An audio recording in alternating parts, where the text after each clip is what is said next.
finances and capacity to plan for and address these challenges. All these in turn limit the standard city benefits arising out of agglomeration, spillover, and diverse labor markets. And poorly managed and planned cities can erode productivity and impair the quality of life of the citizens.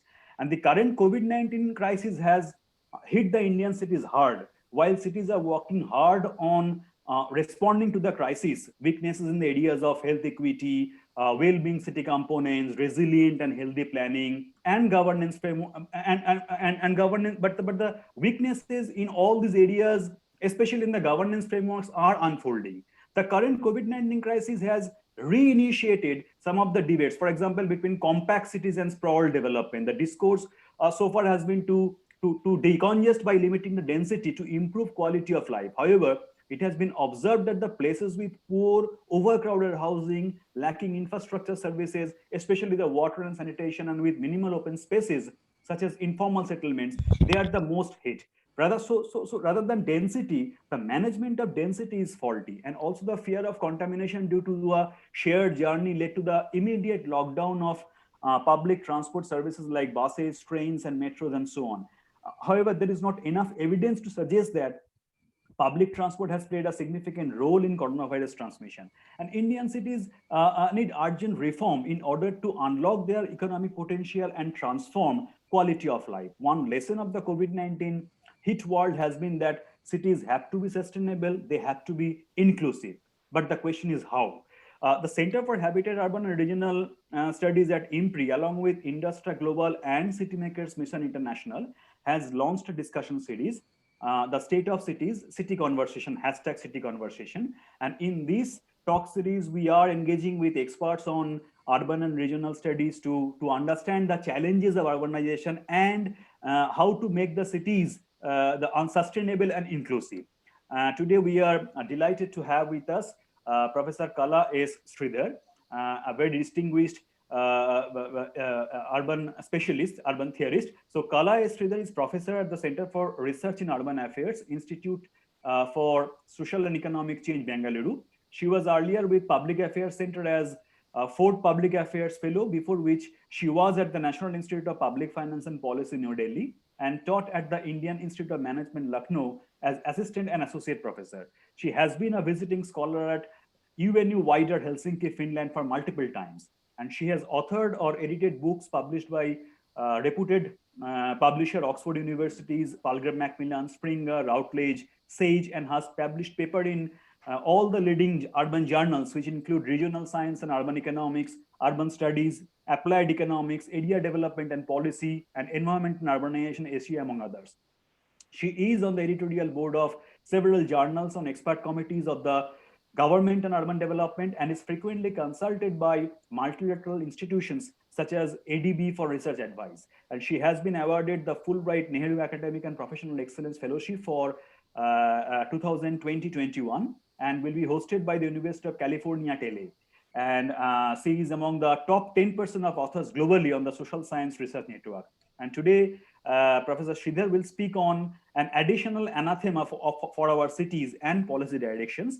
In her talk, she plans to discuss the urbanization trends in India and their interaction with urban primacy and COVID-19 prevalence, along with the relevant policy directions and lessons for cities in the post-pandemic world. So again, on behalf of the team IMPRI, we welcome you, ma'am. So it's over to you, ma'am. So please. Thank you. Thank you very much, Dr. Soumyadip Chattopadhyay. And thank you very much, IMPRI and Dr. Arjun Kumar, for inviting me to give this lecture and panel discussion as part of your special talk series. And I'm honored and delighted to be here. So what I will do is I will now share my screen by going to this, and here we go. So everybody is able to see the slideshow? Yes, yes. Okay, yes. Very good. So having said this and having thanked all of you at IMPRI for making me a speaker as part of your special talk series, I would like to talk about this additional anathema curse for our cities and policy directions. And I will tell you why I'm saying that this is a curse, right? Because there are a lot of things, as Dr. Somadip Chattopadhyay rightly pointed out.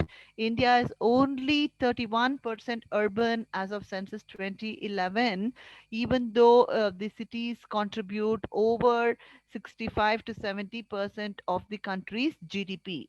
So it must be the case that the people living in the cities of the country are the most productive, right? Definitely. So what I intend to focus on in today's presentation is that I will talk about a few aspects of our pre-COVID cities, right? So why there is an anathema with respect to those aspects, and the post-COVID anathema for our cities, which everybody now knows about. So, in the pre COVID anathema of our cities, what I want to talk about is the urbanization trends in our country, which is not unprecedented by any standards, and its relationship with GDP. One, and I want to talk about other country definitions and what will happen if we were to adopt a slightly more definition of urban for India. That is one thing. And one other aspect of the urban economy in the pre-COVID period, which was considered really an anathema, was the commute time to work. So I will talk a little bit about this and the transport shares by mode for Indian cities. What are the congestion costs? Actually, taking the example of Kolkata, so which I think Dr. Shaumideep Chattopadhyay will be able to relate to better. And also I'll talk about carbon emissions, because cities are not appreciated. They are blamed for everything, from crime to pollution to the food security, and that agriculture is neglected, rural areas are neglected at the cost of cities, and so forth. So I want to talk a little bit about that. So that is the pre-COVID anathema for our cities. So what about the post-COVID anathema for our cities? Now it's very, very clear that our this COVID that has devastated the lives of millions in this country and around the globe is entirely an urban phenomenon. We see a Delhi lockdown, a Mumbai lockdown, a Bengaluru lockdown, a Chennai lockdown, and so forth. So I think this virus has also made us realize how important our cities are, because the GDP has also been on the downward trend ever since all our cities have been in lockdown by turn. So, and I'll also talk a little bit about some of the research I have done on urban primacy, slum households, and COVID prevalence. And there are some important questions that are being asked about cities and urbanization in the post COVID scenario. What will happen to cities, right? Will cities continue to exist? Because we are seeing this phenomenon that people are all working from home and they're all moving back to their own small towns and villages. As long as you have reliable internet connectivity, they are abandoning the cities. So will this impact city lives and the urban economy, and will cities continue to exist at all, is a very big question that is being asked. And also, what will happen to the size distribution of cities? Just because people are just migrating away from the large cities like Bengaluru, Delhi, Mumbai, Chennai, and Kolkata, will this mean that small cities will become more prominent and the large cities will reduce in importance, right? So that is one thing that I also want to ask and try to answer based on very, very preliminary empirical evidence that we already have. And also the COVID, in addition to all the devastation it has caused the lives of millions in this country, are there any benefits because of this, and what are the policy directions and lessons for our policy makers? Now, as I said, the pre-COVID anathema. Now, what I want to point out here is that this is the log of GDP per capita on the x-axis, and on the y-axis, it is a percentage of urbanization across countries of the world. And I want to point out that very few countries of the world have reached a per capita income of $10,000 without reaching at least 60% urbanization. 60 meaning 6060, right? 6060.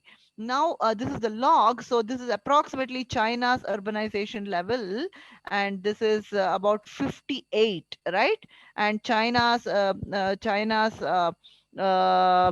capita GDP is more than double that of India. It's about $6,500. And this is where India is, this purple dot here, at about 31% urbanization, although it's about 33 now, right? So it is about $2,000, so $2,500. So it is a very, very valid question for us to ask. What is the relationship between urbanization and economic growth at various levels of urbanization? Just this afternoon, I was looking at the urbanization levels of similar countries: Pakistan, Bangladesh, Nigeria, China, Indonesia. And all these countries, I noticed that they actually benefited a lot less from urbanization in like when they were 31% urban like India. See, for example, Pakistan, Bangladesh, and all, I noticed that their per capita income was only about 900, $750, $900, like that, when they were about 31% urban. And Indonesia, so per capita income was about $1,500 only when it was about 32% urban. Whereas India's per capita income is about $2,500 now at already 32% urbanization. So I really think that agglomeration, matching, sharing, density, all these have a lot of good spin-off, spillover benefits, which has led to its very highly positive impact on per capita income in our country, right? So, but this is dependent on a lot of factors, because all countries have apparently not benefited the same way from urbanization, right? So that is one thing I want to point out. So having said that, and this is a map which shows the just the trend of urbanization in this country. And 1951 there was a spike, and after that it has just been very, very gradual. This is not unprecedented by any standards. This is what I would like to emphasize. India is not rapidly urbanizing, it is actually very slowly urbanizing. So what is the census of India's definition of urban, right? So I have put that right here.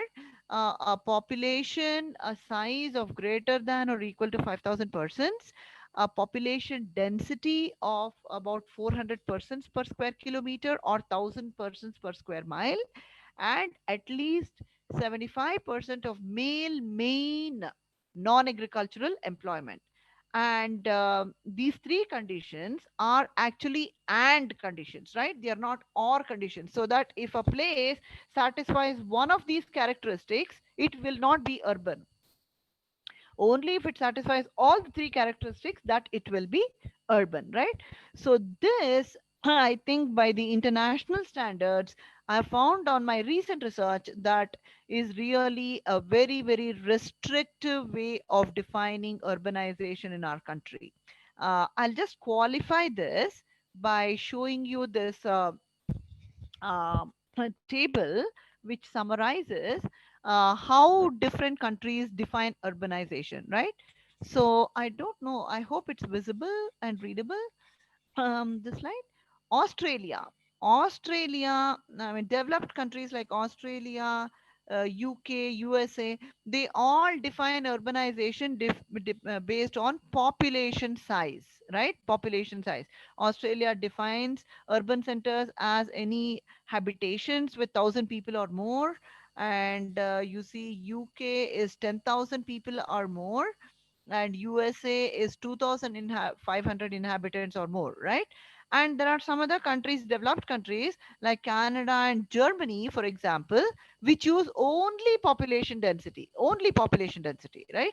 So Canada uses 400 inhabitants per square kilometer, just like India does, But that is the only criterion Canada uses for its defining its urban areas. So Germany uses population density of greater than 150 inhabitants, a little bit more relaxed than us, but their population density is a lot lower. They are a developed country, so they will probably reach 80-90% urbanization with that criterion, right?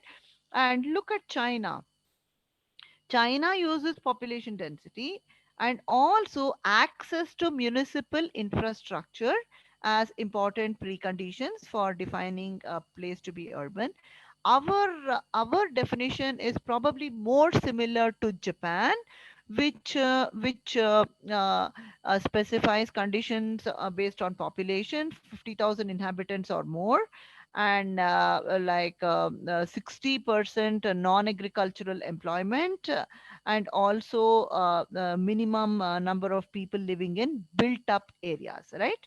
And Malaysia uses 60% of population engaged in non-agricultural pursuits, right? And but that is the only criterion Malaysia uses.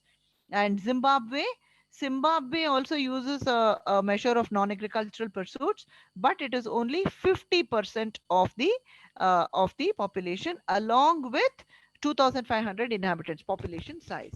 So as you see here, no country, maybe with the exception of Japan, uses population size, population density, and non-agricultural employment, all three, to define urbanization. So what I did was, I looked at the just census data, census 2011, and this paper is actually now published in Area Development and Policy. I just examined what would happen if India and all the states were to use only population as a criterion, that is 5,000 persons or more, and just drop all the remaining population density and non-agricultural employment. Here is what would happen. And remember, this is not urbanization as of 2020, but this is urbanization as of 2011. 20, because it's based on 2011 census, right? So what this essentially means is that the lilac bars here in this graph represent the census definition, that is taking into account population size, density, and non-agricultural employment. And this green bars represent what would happen if these states and all India, we were to just look at population only, right? So look at Kerala. Kerala is one of the most urbanized states of the country now. If we were to take population only as the criterion, Kerala would be 100% urban.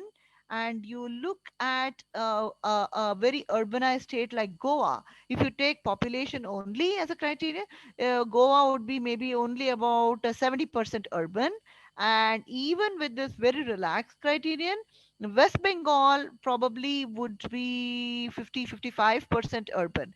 And the all India urbanization rate would be about 51% as of census 2011, if we were to use only population as the criterion for defining our urban areas. What will happen if we were to use population density only?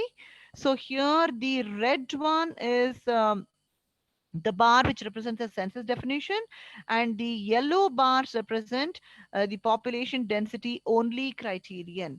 So using this, you will see that Delhi is 100% urban, Chandigarh would be 100% urban, and so would be Puducherry, and West Bengal would be very close, right? It would be nearly 97% urban, and UP would be also 90% urban. And these are all very, very dense states, I understand that, but if we were to use this, the all India urbanization rate would be nearly 69%, right? So India is really not a land of villages. It is actually much, much more urban than what we think it is. So it's more than double the 31% urbanization that Census 2011 basically portrayed. So we have to wait and see what Census 2020 has to say about this urbanization rate.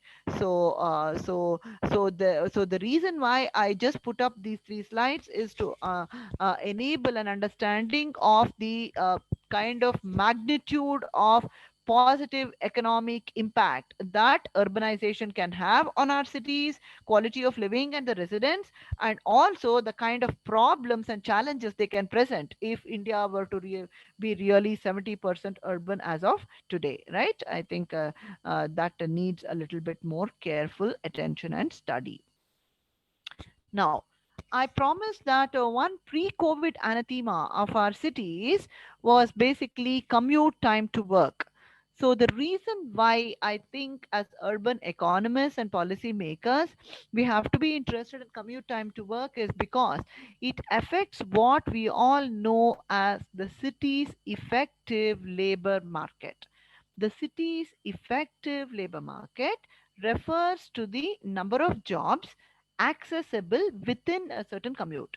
The city's nominal labor market refers to the total number of jobs in the city that are created in the city, right? Whereas when we talk about the city's effective labor market, we are just interested in the number of jobs accessible within a certain commute by whatever mode. It might be the metro, it might be walk, it might be bicycle, two wheeler, car, bus, tram, whatever it is, right? So, in the interest of the economic efficiency of a city, the effective labor market basically teaches us that the shorter the time that you get to work, the more efficient a city will be, right? Because not because, see, I mean, a shorter commute to work, I understand, has a lot of micro benefits, that your quality of living is good and your health is really fine and you are very productive and you can get so many things done in a day and all that. That's fine. These are micro benefits. But a city's effective labor market should not be confused with these micro benefits that occur. Sorry. But what actually we should be looking at is the aggregate macro benefits, right? If the commute time is short in a city for all its residents, so when a city grows spatially and when it sprawls, it becomes increasingly important for a city to maintain its travel time to the minimum and to keep the commute costs also to a minimum, so that the maximum number of jobs can be accessible within a certain commute, right? So actually I'm putting up the slide for Bangalore because there is very little research, as you all know, on travel time to work. And in the US there is something called as journey to work data, which is published by the census, and we don't have anything like that. Fortunately, our census of India 2011, they published data on transport. However, fortunately or unfortunately, that gives data on modes of work, distances to work, male and female by city, but that does not give any data on travel time to work, right? That's very important. In the case of cities like Bangalore, there is some evidence that in 1991, Bangalore's one-way average travel time to work was only about 25 minutes, which actually increased one way in 2001 to the extent of 40 minutes, which meant that Bangalore's effective labor market became really reduced, right? Became smaller. So there is a series of studies here which we try and summarize here. This is from my PhD students' work. And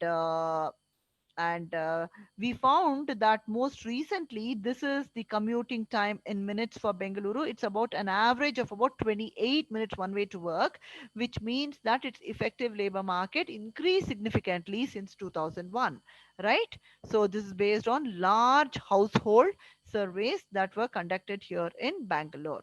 right? So this commute time to work has a lot of implications for our cities, and there are some other city studies where you find Delhi to be the actually the slowest of all the cities, because we know that Delhi is very rich and Delhi has a lot of cars, and that actually slows down the traffic quite a bit, but it also has good roads. So Bangalore and Delhi are some of the slowest cities we found based on a study and of average commute time, but Chennai we found was actually the fastest. Okay, so it is a challenge for city policymakers to basically keep the commute time low as a city keeps growing, right? Because people live outside and the city sprawls, and the city has to develop some fast means of transport, which actually is the metro now in Bangalore. And that we attributed as the reason why the commute time to work has significantly reduced in our cities. But nonetheless, that was a very very important pre-COVID anathema of our cities, which is the reason why I wanted to talk about that. So here what you see is the transport mode shares for selected major Indian cities, like Bangalore for example. A lot of commuters use the bus, and there are significant number who walk. The pink bar is the walk. And compared to Mumbai, for example, where a significant proportion of commuters use the train, right? The suburban train. That is the reason why this has also led to a movement in Bangalore saying that we want the suburban train to ease our intra-city commute. Now, this is a pre-COVID phenomenon, but in the post-COVID scenario, all these things are going to change a lot dramatically, because this thing has to come down significantly, right? Because these are all public modes of transport, and if it is not possible to follow social distancing in these modes of transport, then people are not going to be using them. People will use the foot, a bicycle maybe, and the two wheeler. This thing is going to shift upward significantly, right? That is something that urban mobility experts have to think about. And that is one pre-COVID thing that I wanted to talk about. And another pre-COVID phenomenon, anathema for our cities, which is an offshoot of the commute time in our cities, is the congestion costs, right? Economists have to worry about this. There are the fuel costs and there are the time costs. And Dr. Soumyadeep Chattopadhyay may recognize some of these roads, just taking into account the length of the road and the particular road that we are talking about, the cars in the morning peak, cars in the evening peak, and just the time loss and the value of time lost. Is this is in rupees, and just per day. Okay, this is per day Vivekananda Road. And look at this. I think this is the most expensive of roads here, Raja Subodh Malik Road, where 16,000, 17,000 rupees just one day. Just imagine what staggering effect this will have for the entire year. And followed by Mahatma Gandhi Road. And look at this, 16,130, just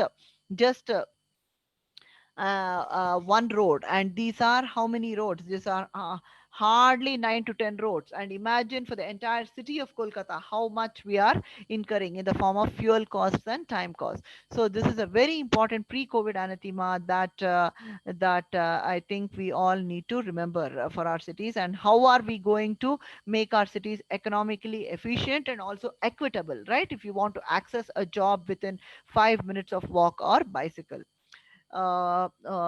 Okay.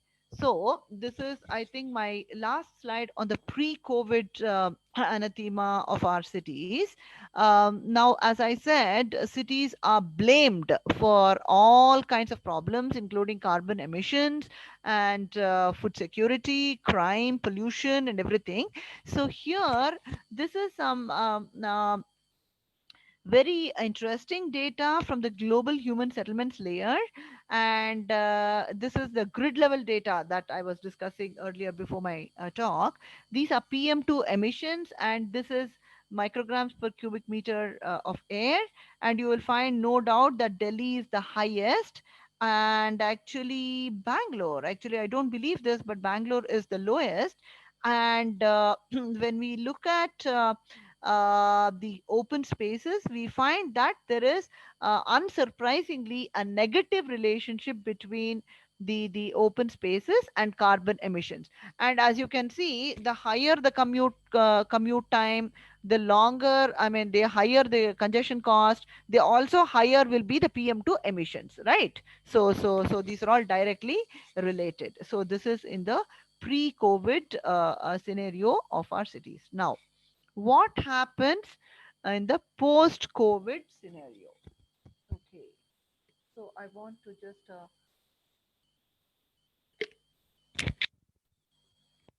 talk about the relationship between urbanization, primacy, and COVID prevalence.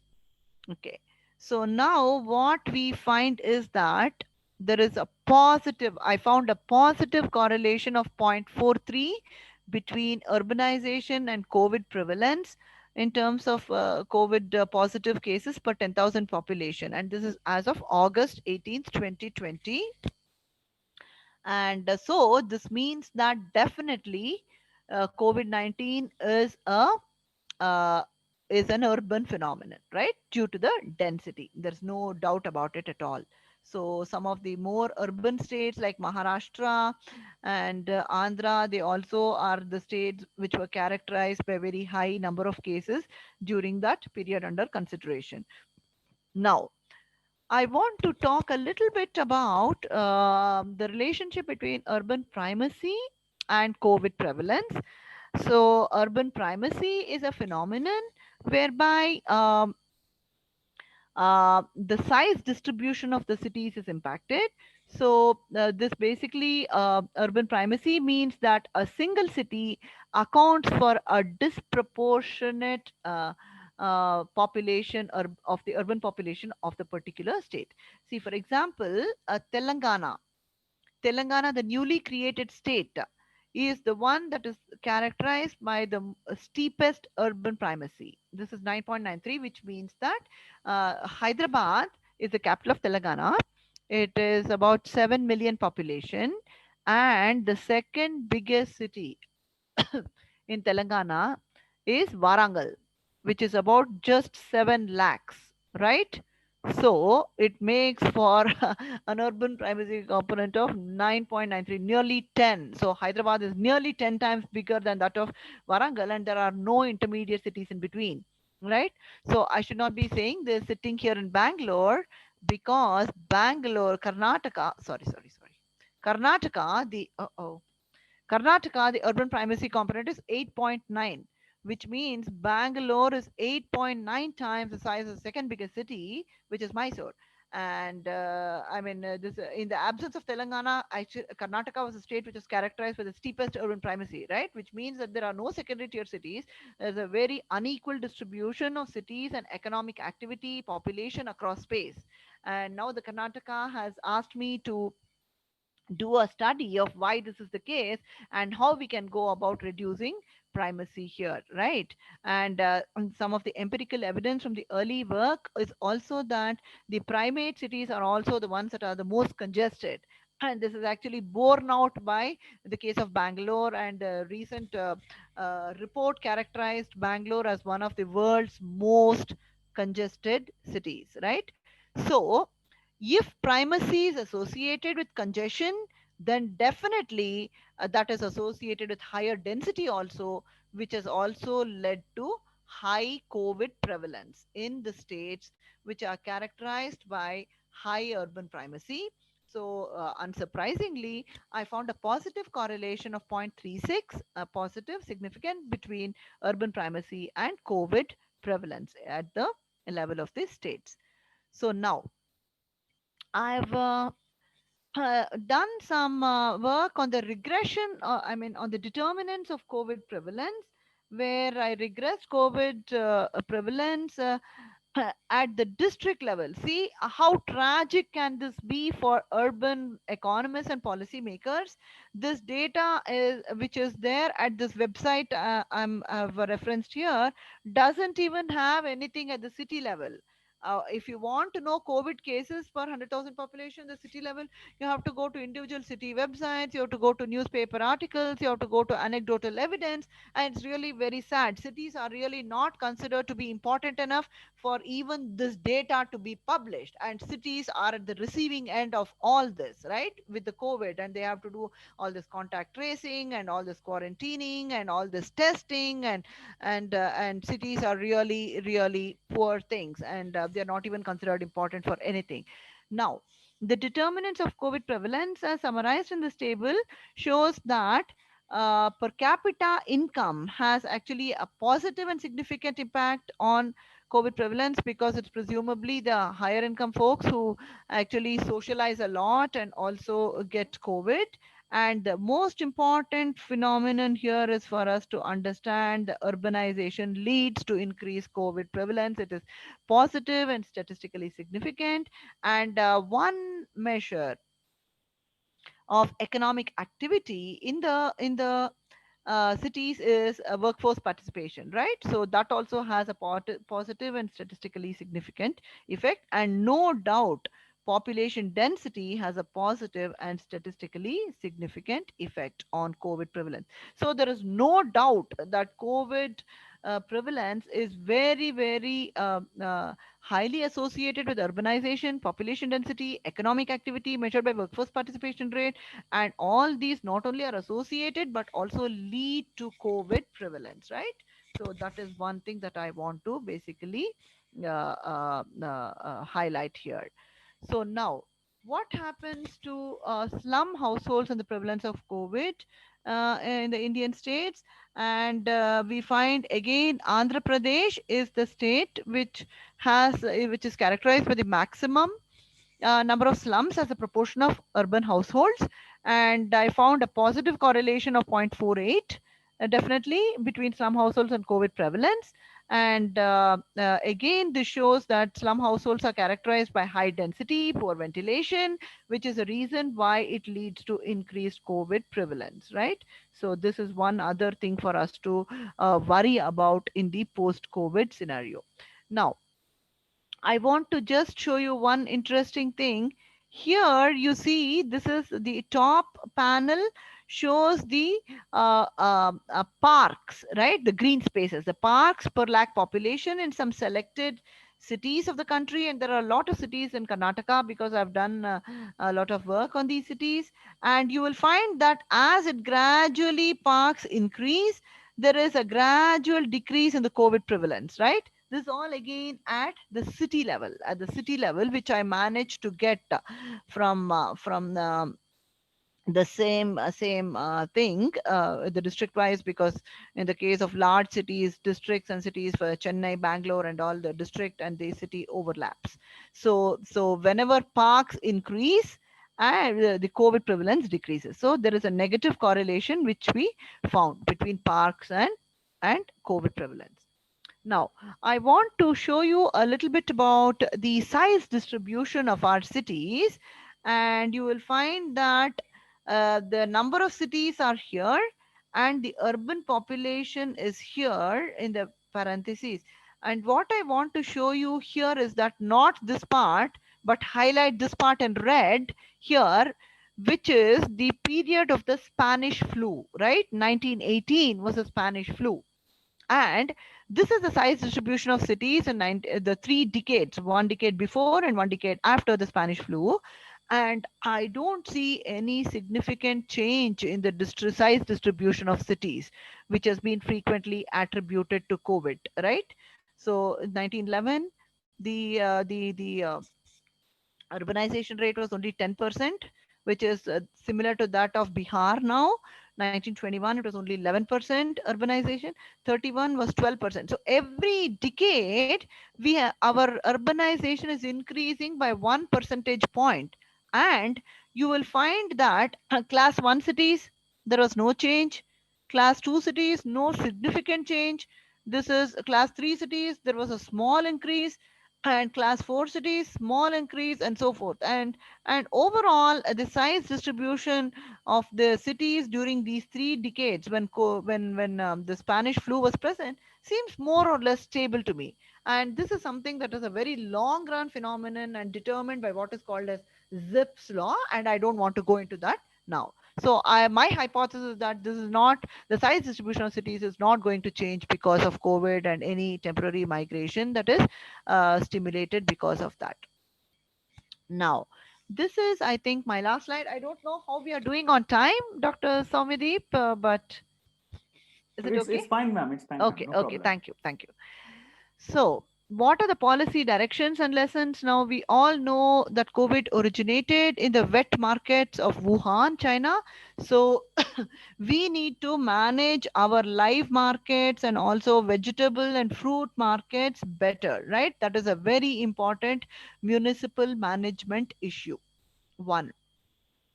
Now, the second thing that I want to point out is that I hope that at least some of you were shocked when I showed you the data on the regression being based on data at the district level, not at the city level. But cities are very, very important entities, and so we need to know about the data on health infrastructure, tourist arrivals, restaurants, hotels, and all this at the city level. I mean, just imagine this big task of having to roll out a vaccination now in all the cities. Now it is giving everybody nightmares, right? Because people don't know how many people are there with comorbidities in Kolkata or Bangalore or Mumbai or Delhi, right? How do you really go about finding this? Now people, I hope, are realizing how important cities are. Now the employers, now I talked about the importance of commute time, congestion, and carbon emissions. So employers, in the interest of the city economy, urban environment, and efficiency, equity, employers should encourage work from home to the extent possible. This does give rise to a lot of problems such as organizational monitoring and and uh, surveillance, which is difficult, but organizations have to live with that. And city effective labor markets have to be, will be larger if your short commute times are shorter, right? And also will have a much cleaner environment to live with. So these will be advantages of a post COVID environment. And also, given the positive relationship we find with between urban primacy and COVID prevalence, just like the government of Karnataka has done. I mean, we have to reduce urban primacy by developing smaller cities, second tier cities, and spread economic activity more equally across a space. And that is one other thing. And also, I think work from home is an option only for the highly skilled workforce like you and me. There are a large number of informal workers who continue to commute in cities, and because of whom cities will continue to exist, and they have to stay closer to where they work, and they have to commute by whatever modes. And now, if you come to Bangalore, or I mean, go to any city, Delhi or Kolkata or Bangalore during the rush hour, you know what makes the cities tick, right? They continue to be congested during the rush hour. And given the negative relationship between COVID and also carbon emissions with parks and open spaces, there's no rocket science that we have to increase the parks and open spaces in our cities. And finally, as I showed you, the size distribution of cities, I think, is a very long run phenomenon, and I don't expect COVID to really affect that in any way. So I really thank all of you very much for your patient listening, and I'll now stop at this point, and I'm open to any questions or comments you may have. Thanks a lot.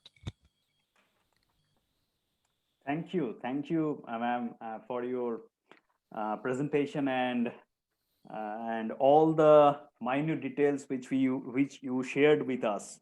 And obviously, if I just to make a summary of your presentation, So you rightly pointed out that as in India, at least cities are blamed for everything and not appreciated for its contribution to the India's GDP, which is nonetheless evident from their almost 70% contribution to India's GDP, despite being 31% urban.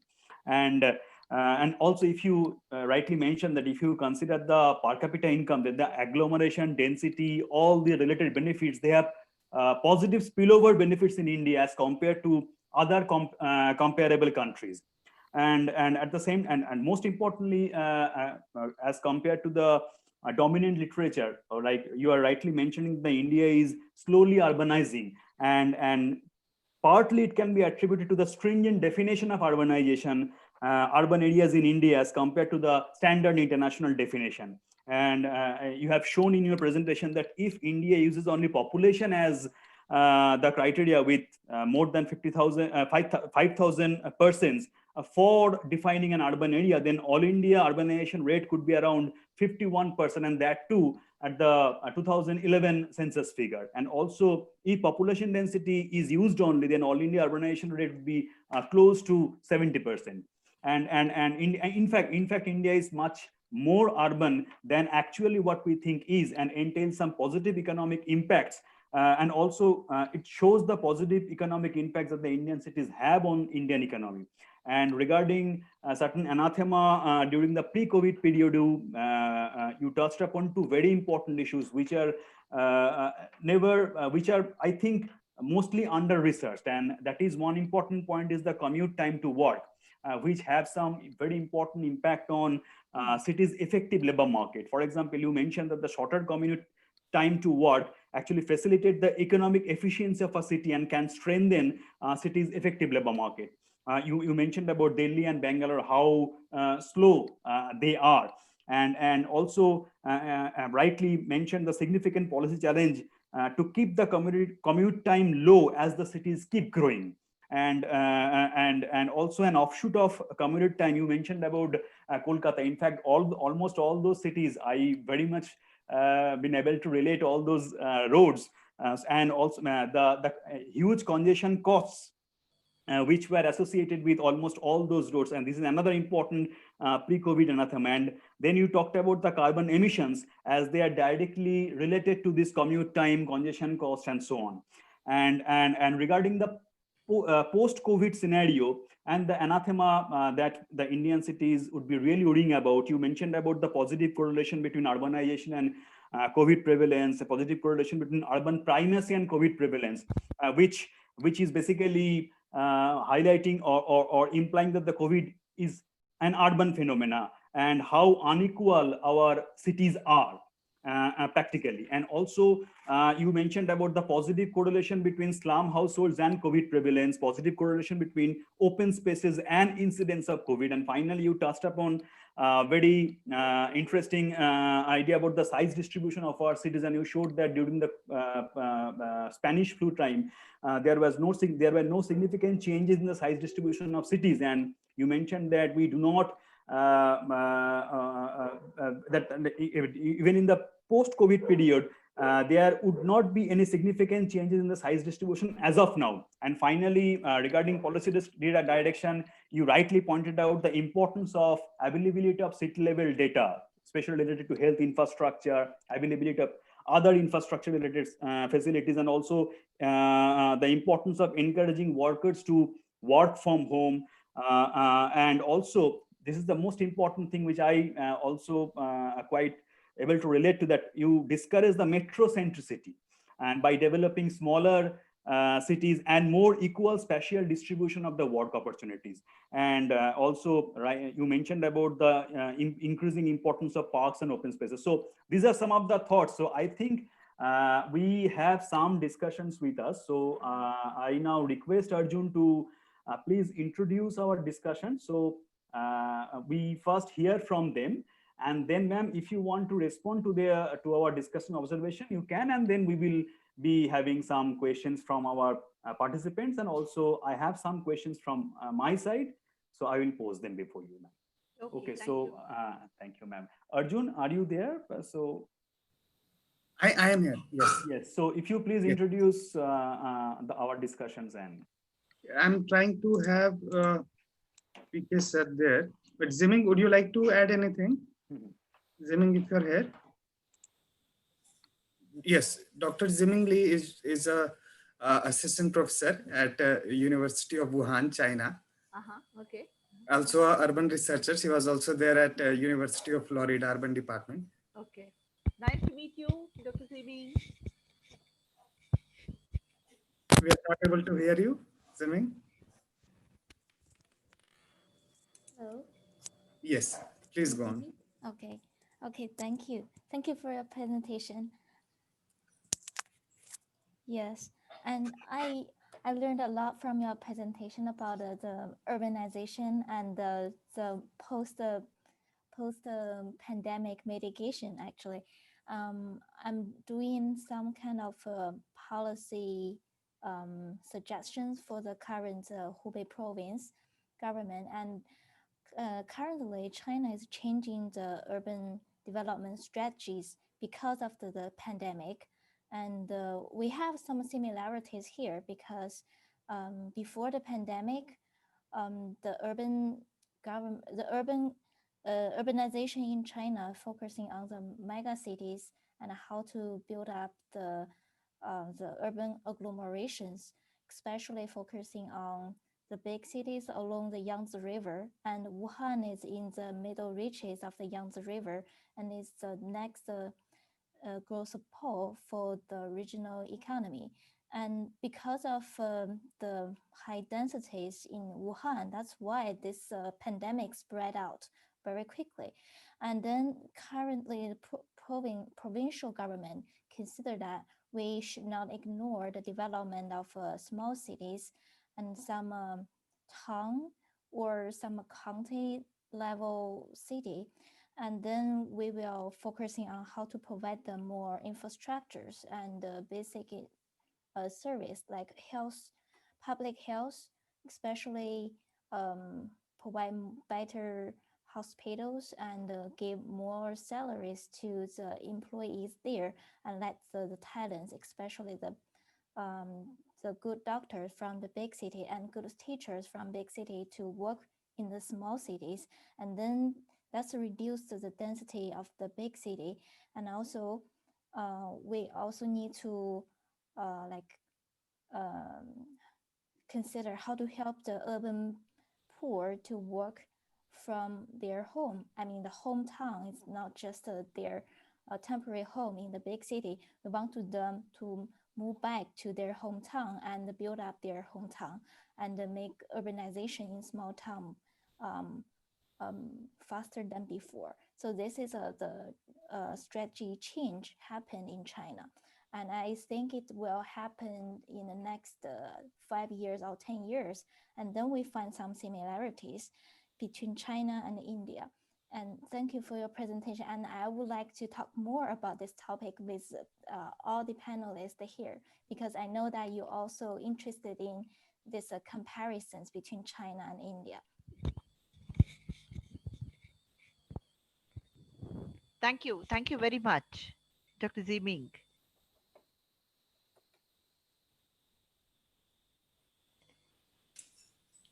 Dr. Soumyadeep, I think you are Yes. mute.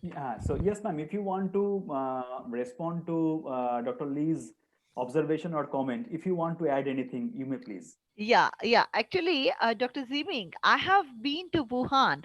I have been invited by the ADB to the Zhongnan University of Economics and Law, and I Wow. was there in 2014. Actually, Mhm. my understanding of Wuhan is that it is characterized by low density urban sprawl, because the airport, I mean, I may be wrong, I don't know, the airport in Wuhan is located like quite far from the city, and Yes. when we drive into the city, I see a lot of, I mean, sprawled developments, right? And they're Yeah. all quite, I mean, they're all not dense at all. Very, very low density urban sprawl is what Yeah. I would call Wuhan's urban growth as. So I, so I don't know really. Maybe it was an issue of municipal market management which led to this, led to the pandemic. But I really think that given the low density in Wuhan, I would not have expected that to be the epicenter of a virus which came to be later designated as a pandemic by the WHO in March. I mean, that Uh-huh. is my very honest view of Wuhan. But I mean, you Okay. live there, you are from there, so maybe you know a lot better than me on that. This was an Yeah. anecdotal observation.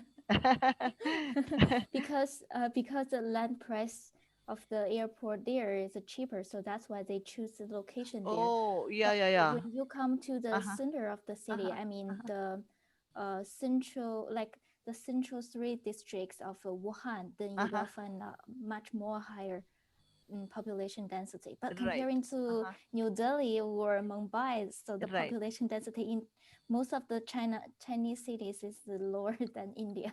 Yeah, yeah, yeah, yeah, yeah, yeah. I do know that. Yeah, yeah. I've Yeah. visited a lot of cities like Uh-huh. Chongqing, Oh Xi'an, yeah. Beijing, Oh, uh-huh. Shanghai, Jinan, and Uh-huh. Wuhan. So, yeah, I found Wuhan is one of the relatively less dense cities. That's the reason why I thought I'll respond to your comment in that way. But thank you very much. Thank you very much. I really appreciate your comments. And there is one book that has recently come out of mine that we have edited on India and China, and there is a very big part on urbanization, and it is Mhm. called The Rise of India and China, and it is Oh, edited okay. by me and Dr. Li Jingfeng of this Sichuan Academy of Social Sciences in Chengdu. Okay. Oh, thank you. Thank you for your recommendation.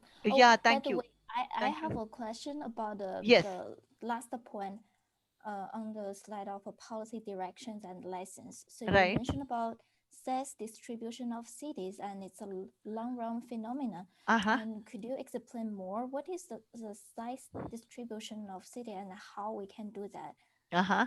Okay. See, basically, the size distribution of cities is driven by what is called as Zipf's law, right?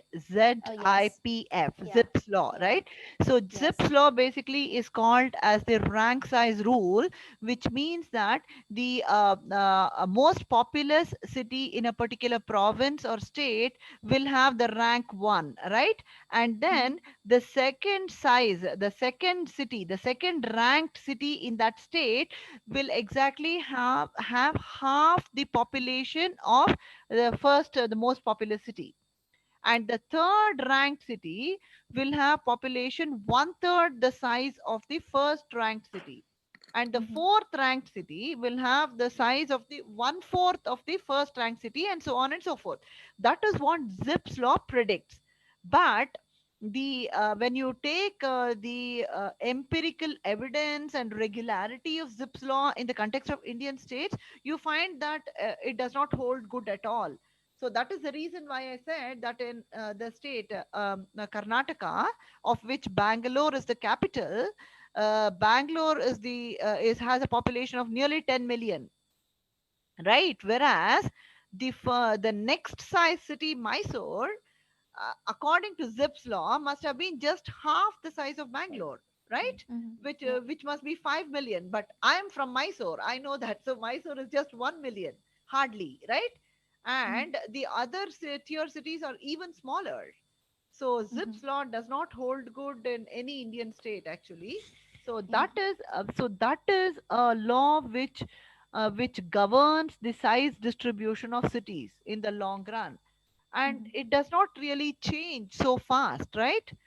The Mhm. number of cities with a 1 million population, will it change? I mean, year to year, it doesn't. Maybe it's a matter of decades, not even decades, maybe 3 4 decades is what I think it takes for size distribution of cities to change. Thank you. Mhm. Thank you for your question. I Thank hope you. I hope I answered. Okay. Yes.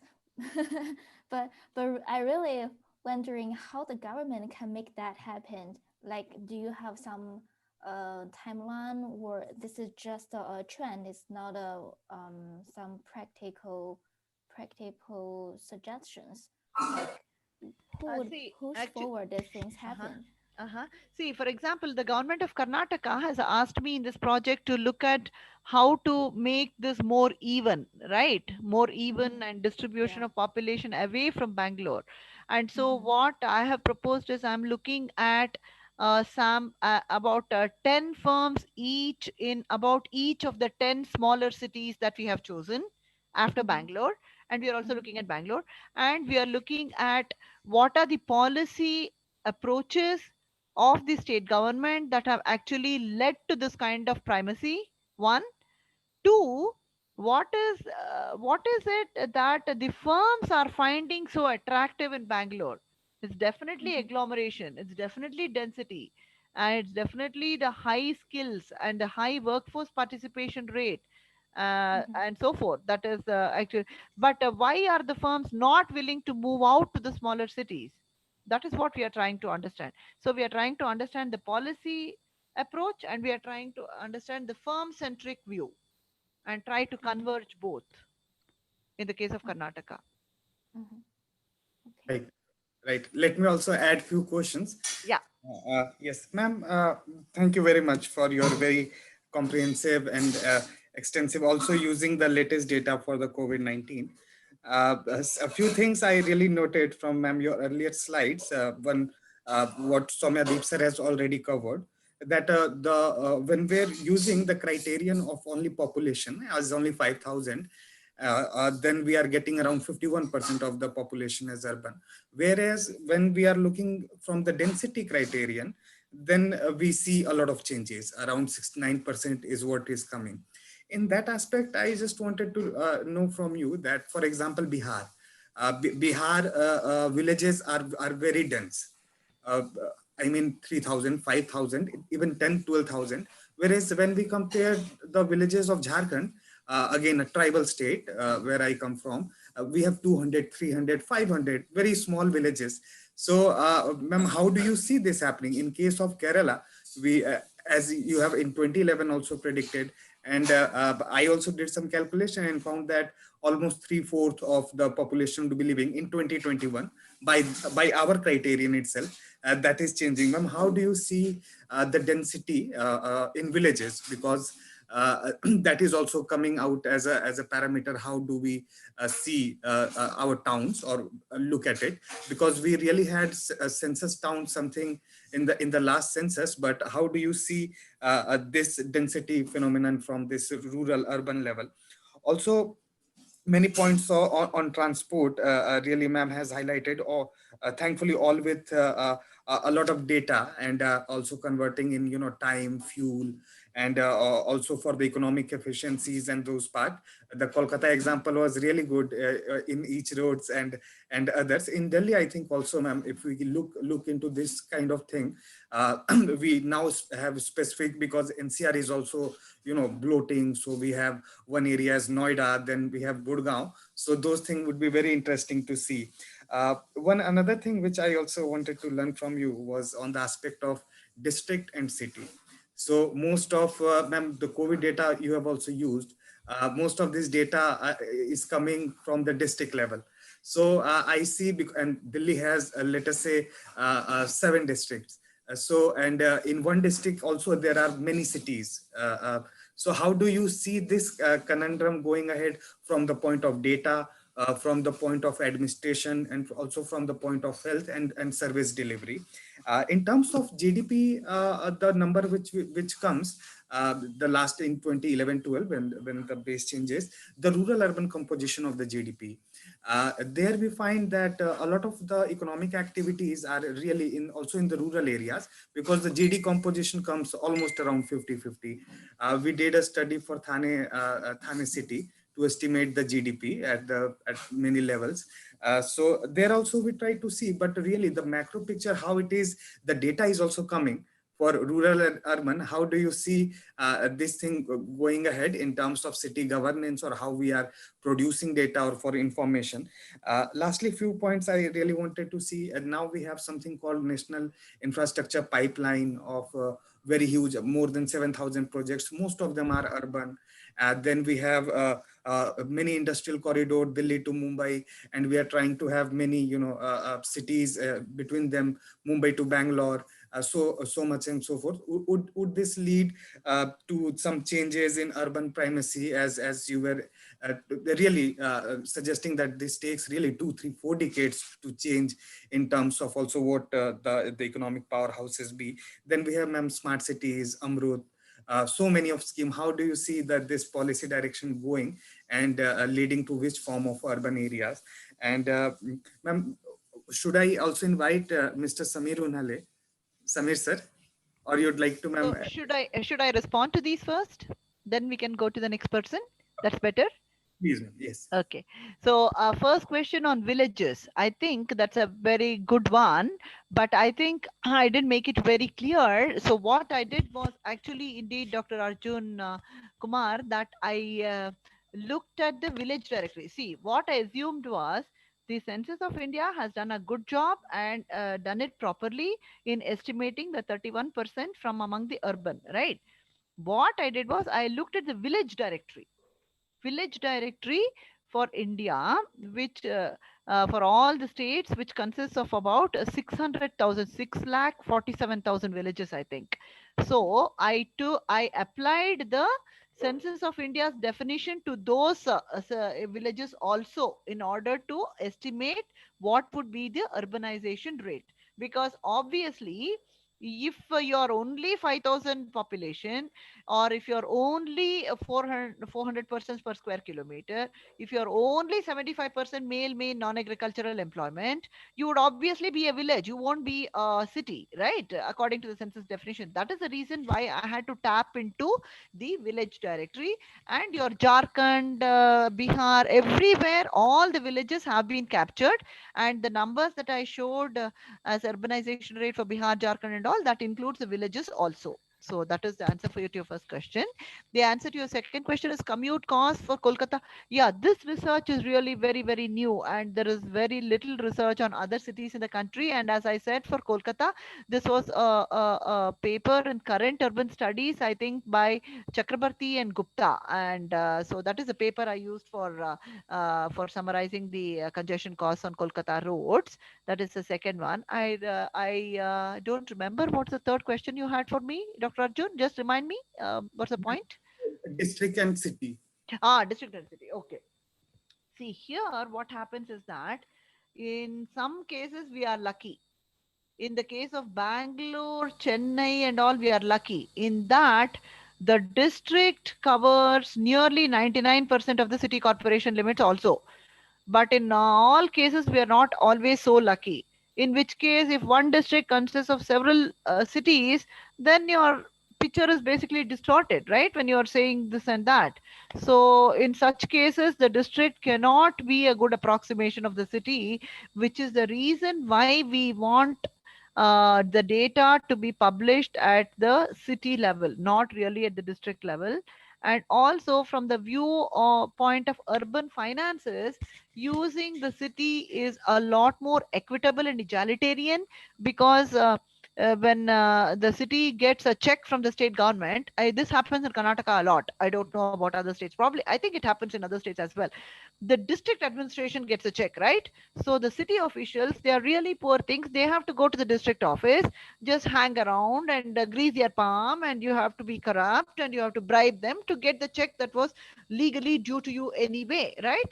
So there is a lot of discomfort I have when I talk about district and cities, and it's better in the true spirit of the 74th Constitutional Amendment Act to give cities the financial power that they deserve, right? So that is one point I wanted to make. That's it, right? Yes, I just last question I added was on the policy, our industrial corridor. Yeah, that's a very important point. I'm glad you raised that issue, because the urban primacy studies everywhere, other countries of the world, they basically show that with improvement in infrastructure, the distribution of cities across space becomes more equal, right? So that is the reason why urban infrastructure is expected to always have a negative effect on urban primacy. So with all these corridors, Mumbai, Bangalore, and Delhi, Mumbai, and Mumbai, Ahmedabad, the bullet train that's being planned, and all that, we expect the size distribution of cities to be more equal. Actually, I should say that actually in the context of Maharashtra, Mumbai's urban primacy has decreased over time. Actually, it has declined over time. So the importance of Mumbai and Maharashtra has actually declined, but it is still quite high. It's about 4. Mumbai's urban primacy in Maharashtra is still 4. I mean, less than half of what it is in Karnataka, and definitely a lot less than what it is in Telangana, but it's still high. But this urban infrastructure definitely should improve this. Thank you. Yes, yes. Let us go to our next discussant for today's Yeah. discussion. Yes, Samir sir, are you there? Yes, Arjun, very good evening. As always, I'm traveling in the urban traffic, evening traffic, so my camera will be off for network issues, but I can hear you very well. Yes, so let me introduce Samir sir. Mr. Samir Unale joins is at the municipal administration department in the at the government of Maharashtra. Sir was also the CEO of Thane Smart City and have been dealing with a lot of cities in Maharashtra and also global Indian and global cities. Sir, over to you. Yeah, so very good evening. Very good evening, madam. The topics were very interesting. During the regular day-to-day administration, these issues do come up maybe halfway to the consciousness, but never come up as clearly as you mentioned them. And the way Indian cities or the Indian urban ecosystem is evolving, I think the changes could be best explained as cyclonic. I mean, they're fast, so fast and so huge. And what we saw Indian cities maybe 20, 25 years back, and what we are seeing now, the change is so rapid that we really don't know how Indian cities would evolve in coming, say, 15 years or 20 years. So having said this, I always felt that the definitional issues with urban and non-urban or rural, all over the world for that matter, are actually creating a lot of confusion rather than solution. As we know, some cities, some countries, even 200 or 250 population of a what habitat, as one might say, is good enough to be called urban.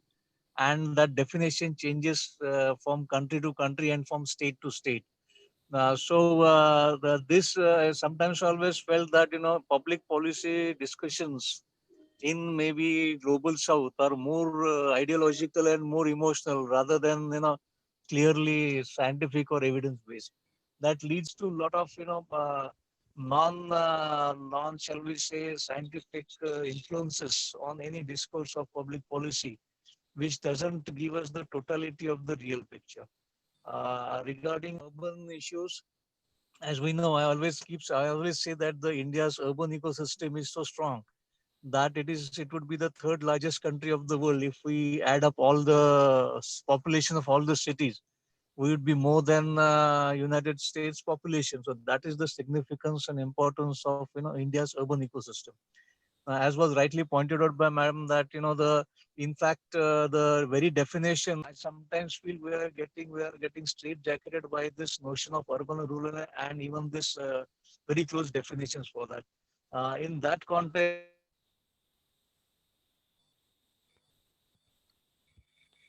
UN Habitat is only also for rural, also for urban. It is not only for urban to that extent, though it focuses more on urban.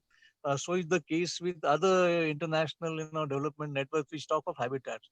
So sometimes I feel, it just, during this discussions or maybe some contemplation that should we have another round of, constitutional amendment and do away with this urban-rural dichotomy that has come up to influence a lot the entire development and welfare discourse we're having in India. This 50%, 75%, 400, 2000, 5000, do we really require that? Apart from primacy of agriculture and maybe poorer civic services, what really differentiates a city and town for that matter? It is bit, I know it's bit different to say so, but I do feel, we need to rethink the very basic fundamentals of our paradigms that we are creating, and we really go beyond that, because it's very clear that the old what we did 50 years back is not going to help us to do for next 20 years. It's very clear that the foundations of our thinking, of our ideologies, of our whatever academic disciplines, they are not going to be sufficient. We'll have to rethink entirely, how we are going to manage our cities. Regarding a very good question Arjun Ji had asked regarding this infrastructure, communication infrastructure, whether it really decrease the primacy, or that was a very valid point. In fact, in Maharashtra we are having a Samruddhi Mahamarga, which is connecting almost 700 kilometers from Nagpur to Mumbai, and hopefully should be finished in next maybe uh, 18 to 24 months.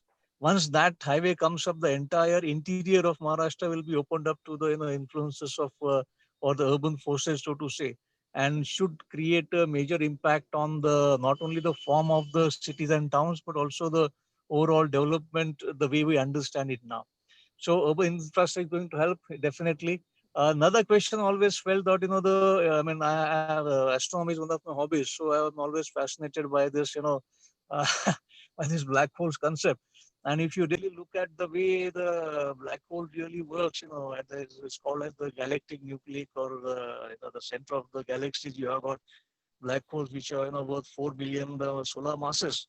And what those black holes will do, they run the entire galaxy for that matter.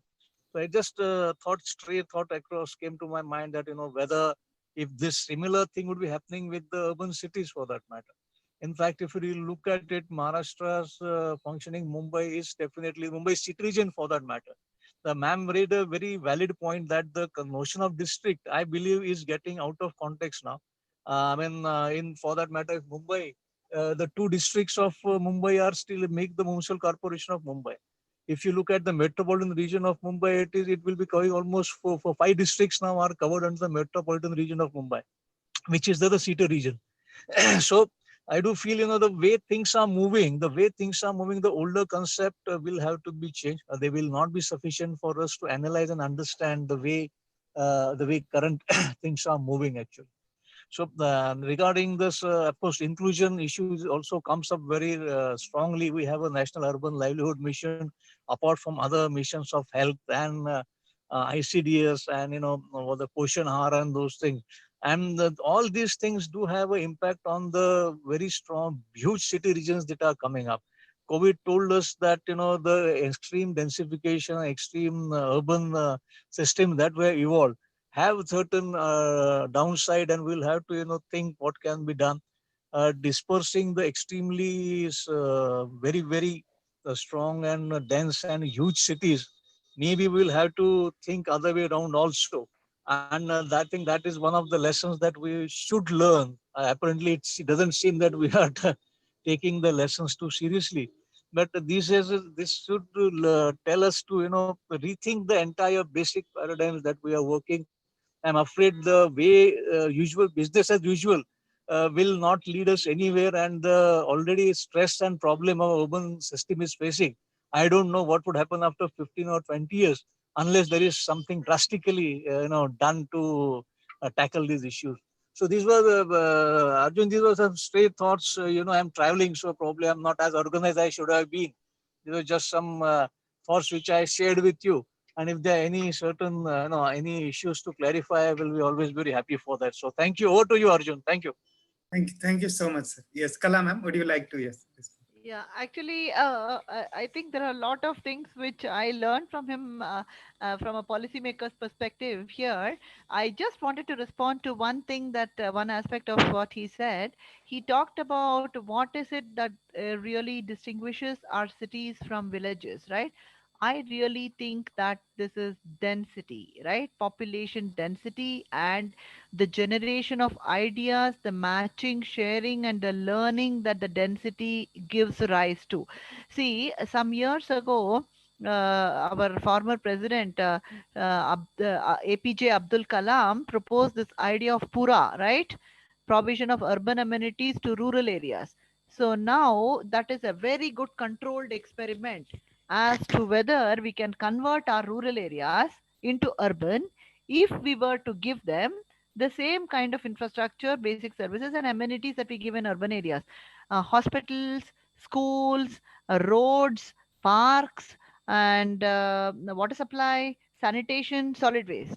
So, will with the provision of all these amenities make a rural area urban? According to me, it will not, because an urban area is characterized and distinguished rather by the density of people that gives rise to ideas. For example, you have a cafe coffee day or something else in Kolkata or Bangalore where an engineer can meet his doctor friend, where she will tell him that she will be doing an endoscopy on a patient tomorrow, and this engineer can come up with a new device that will do the endoscopy more easily, non invasively, right? And that is the reason, according to me, why we find urban areas to be characterized by highly specialized activity, highly specialized practitioners. In urban areas, you have a podiatrist, you have a cardiologist, you have an oncologist, you have a dermatologist, whereas in the village, there is only one doctor to whom you go for all ailments, right? So, that is to me the distinguishing characteristic of a city as opposed to a village: population density, learning, agglomeration, specialization, expertise, and diversity. That's what is missing in villages. That is one thing to which I would like to respond to. But thanks a lot. I really enjoyed listening to Mr. Samir. Yeah, I mean, Arjun, I would just like to, from the smart city perspective, just share one thing that, Please. there's new concept coming up of cyber geography. I mean, sorry, it's something very new that's, being discussed informally called as cyber geography that,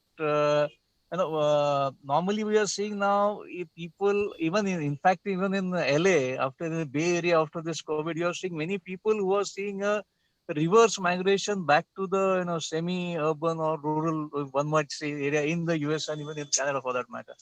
The digital technologies that we have, the various forms. In fact, right now that we are discussing, I'm in Mumbai, ma'am is in Bangalore, you are in Delhi, and still so many people are discussing. So we feel that the digital technologies that one might have, the newer inventions that are coming up, the smoothness and the ease, the way we can communicate each other, this concept of cyber geography would to an extent create an impact on the way urbanization has been happening.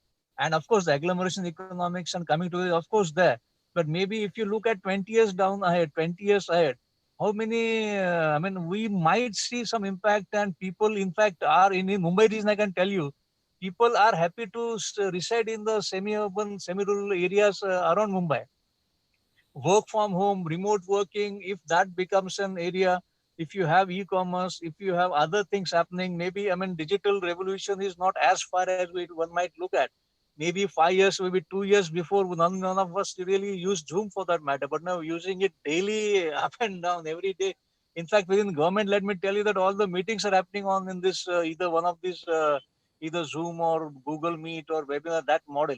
So the way we are adopting this digital technologies to an extent can create an impact on the way the cities would evolve. I know it would take time. In Indian, inclusion and poverty and inequality is very much a aspect. So what technology is available for me may not be available for a street vendor as of now. That point is well taken.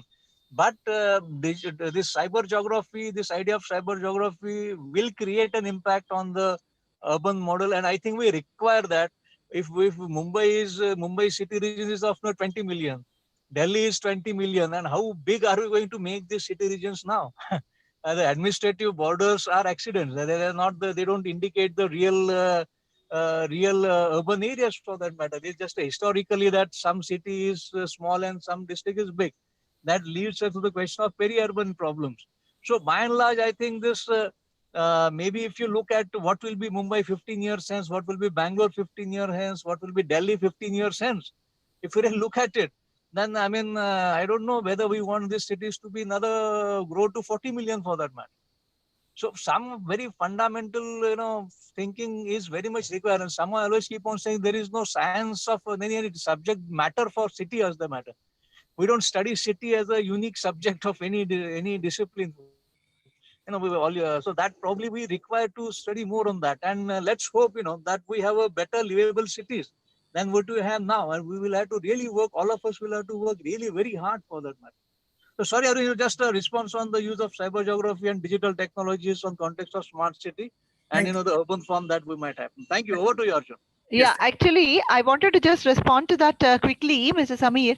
You're very right. The future of cities is in technology, and we are able to connect being in different parts of the country.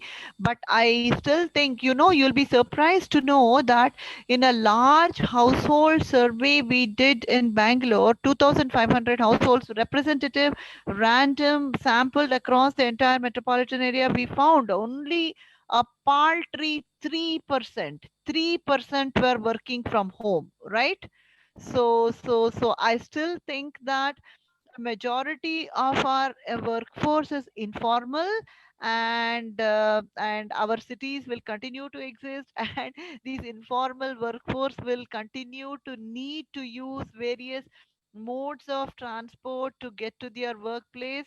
And it is, I think, the job of the city policymakers to basically facilitate their work by providing the infrastructure where the projected population and employment density are likely to be the highest.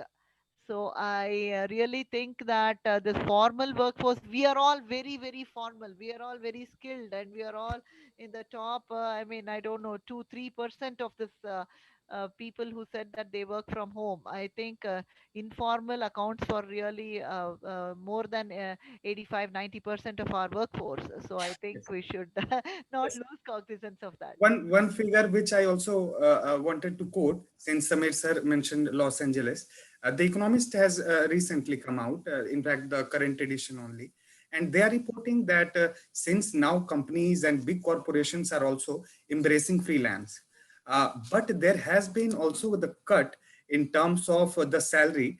In LA area, it has been cut to 20% because people are choosing to work from somewhere else.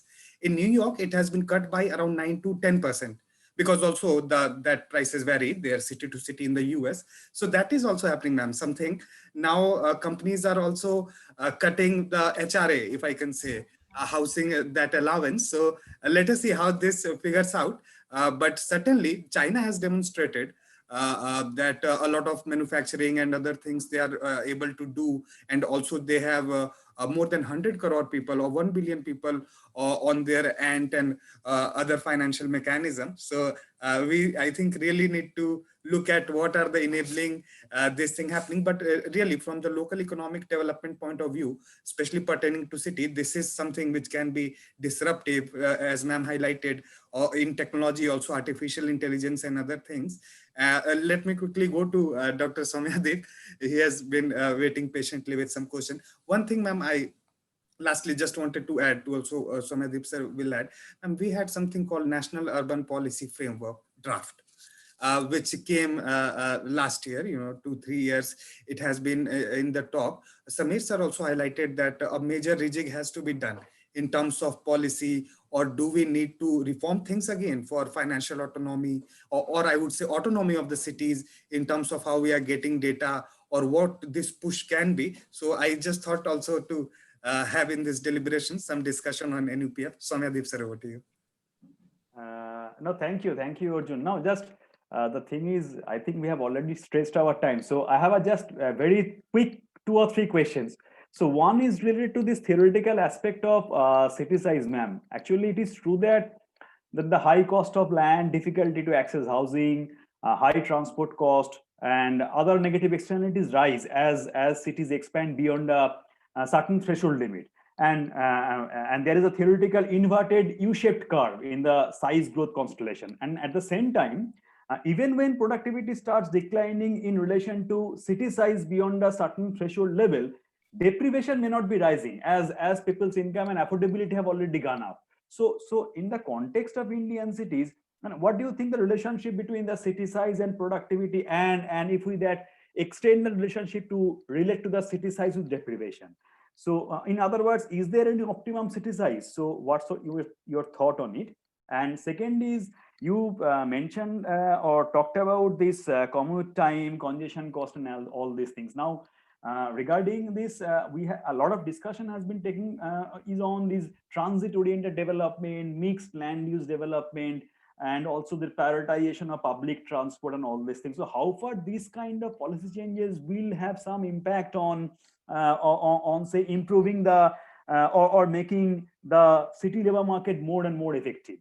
And thirdly, you talked about the importance of public spaces, the change in the pattern of the vehicles which the people are using, the change in nature of work, and all these things. So, how do the plan makers they can take into account these post-COVID social norms in public spaces, mobility, workplaces, and housing while laying out the guidelines for city planning?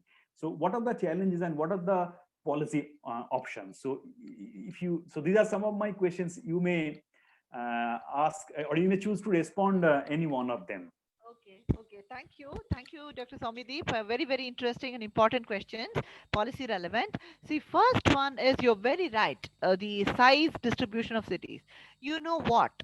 Actually, 70% of the urban population in our country, as of census 2011, continues to live in class 1 cities of 100,000 or more. So, you know which cities are the most productive. So, as we increase the city size, the population becomes more productive because of agglomeration, density, both for residents, like the examples I mentioned, and also for firms, right? So, for example, Columbia Asia and big hospitals find it easier, cheaper to locate in Bangalore, where there are diagnostic labs, X-ray centers, and all those testing infrastructure, rather than in some other small remote village where there are very few of these facilities. It increases the cost of doing business for this hospital, right?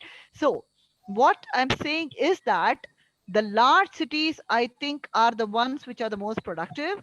And actually, just before this talk, I was eyeballing the. Are you able to hear me? Yes. I'm actually, I'm There having. was a siren. Right. No problem. Right. Yes. Right. So what I found was that, similar size cities. I was just passing through a small town called Hassan in Karnataka last week when I went to drop my daughter off in her college. And Hassan's population is about 1,33,000. And I was looking at a very similar village actually in Punjab and in Assam. In Assam and Karnataka, the same size town exactly have the same per capita income of about 4,500, 4,700 rupees. I was shocked by this regularity. And only Moga in Punjab, which has this same size, had a much higher income of 7,000, 8,000 rupees. So what I think is that it is the large cities that drive the size distribution, and they drive the productivity and also the economic growth in a country. And I did come up with an optimum city size based on one of my earlier papers, and I actually forget what it was. Maybe it was 7,50,000. I can refer you to this paper, and I can also send you this Yes. paper. Yes, So ma'am. that is Please. my question regarding this. What is the the transit-oriented development? I'm glad you asked this question, because right now, actually, I'm involved with WRI, the World Resources Institute, in a project as an advisor to that project, to the ADB, to the Asian Development Bank. And you know what? We are exactly looking at what you asked. We are looking at what will happen if we were to relax land use regulations in certain corridors of Bangalore along with metro infrastructure, right? And you know what we find? We found that the economic benefit measured in terms of travel time is actually the maximum in those census wards where there are the maximum number of metro stations.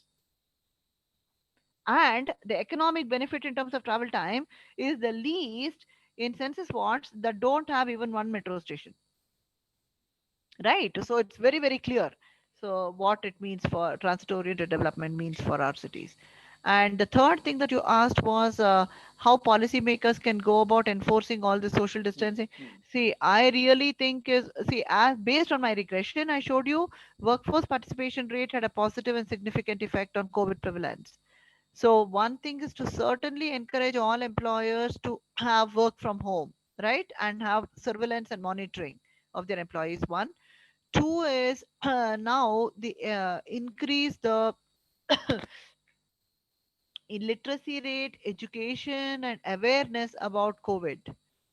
And basically, see, I think now the public Wi-Fi that was being proposed as part of the smart cities mission might actually be a lot faster to roll out than in the pre-COVID, because now everybody feels the need to work from now it's not work from home, it's work from anywhere, right? Like just like our Samir sir is doing. He's on his way back home presumably, and you have to have reliable Wi-Fi, and if you have a public Wi-Fi, it makes it all the more easier, right? So I think that technology deployment, yes, in a limited sense, but lot more of education awareness and literacy will, I think, help to manage social distancing in public places for policymakers. Okay, okay. So thank you, ma'am. Yeah. Okay, Arjun, if you have any comments or anything like that, or else we will be just wrapping it up. So there were, I think, some in Q No, and but these are mostly observations, so that's why yes. So these are not questions as such. So these are mainly the observations, and some of the things I think which have already covered. ma'am has covered. So Yes. so well, but To have ma'am's view on NUPF, the National Urban Policy okay, Framework. ma'am. Yes, if you have your last on Yes. NUPF, the National Urban Policy Framework, which Arjun has asked. Yes. What do So you want to know about that? Because Ma'am, because now really how that framework will change post-COVID. uh-huh. I Yes. think I don't think anything will change from what I've already talked. Basically, you have to ensure social distancing, increase awareness, increase education, and try to do this work from home, and the deployment of public Wi-Fi, which has to be faster, right? I think all these things policymakers are already looking at it, as Samir sir would probably confirm, and there's not anything new, I think, right? And one thing, we are talking of a new normal, but I think the most challenge is for urban mobility and planning, because now a significant proportion of our workers were using public transport modes like bus and metro and all that, and now because of social distancing that won't be possible. So it is very, very important for us in urban planning to co-locate facilities so that you live very close to where you work, so that you can walk to work, you can bicycle to work, or maybe, right, that's about it, because those are the only environmentally sustainable ways in which you can maintain social distancing. Car also you can maintain social distancing, but that's not environmentally sustainable. Similarly, two wheeler, right? So I think urban planners have a tough task ahead. That's what I would say. yes, sir. So well, so thank you, ma'am. So just to conclude this session, yes. So as it is very much evident from today's discussion is that India is one-third urbanized, and research shows that urbanization stops when countries reach 80 to 85% of urbanization. So this means that about two-thirds of urban India is yet to be built. So we need innovative development solutions that are primarily crafted in India to inform our development agenda and policy choices. So it is essential to continue to pull all the levers to advocate for good density and high quality public transport, as Professor Sridhar has mentioned, like as core ingredients of India's urbanization. And this will not only help in making our cities livable, but also be a very useful model for reducing infectious diseases like COVID-19 in the near future. So thank you once again, ma'am. On behalf of Team INPRI, once again, we thank you for spending some time with us and giving you a lecture. And we hope we will be having more often you in many future events of IMPRI as well. Thank you. Thank you very much, Dr. Soumyadeep, Dr. Arjun, and Perhaps- IMPRI. Yes, perhaps also, ma'am, when visits US for a, Right. yes, then also we can have some deliberation. Yeah, definitely. Yes, yes. Yeah, definitely. We will be in touch. Hmm? Thank you. Okay, ma'am. thank you. ma'am, Thank once you. again. Yeah, all stay safe and take care. Have a nice Wish you evening. all Have the a nice- best. Yeah, thank you. Thank you. Thank Same you. to Have a you. nice Thank you very evening. much, Yeah. ma'am. Thank you. Thank you. Thank you. Bye. Bye.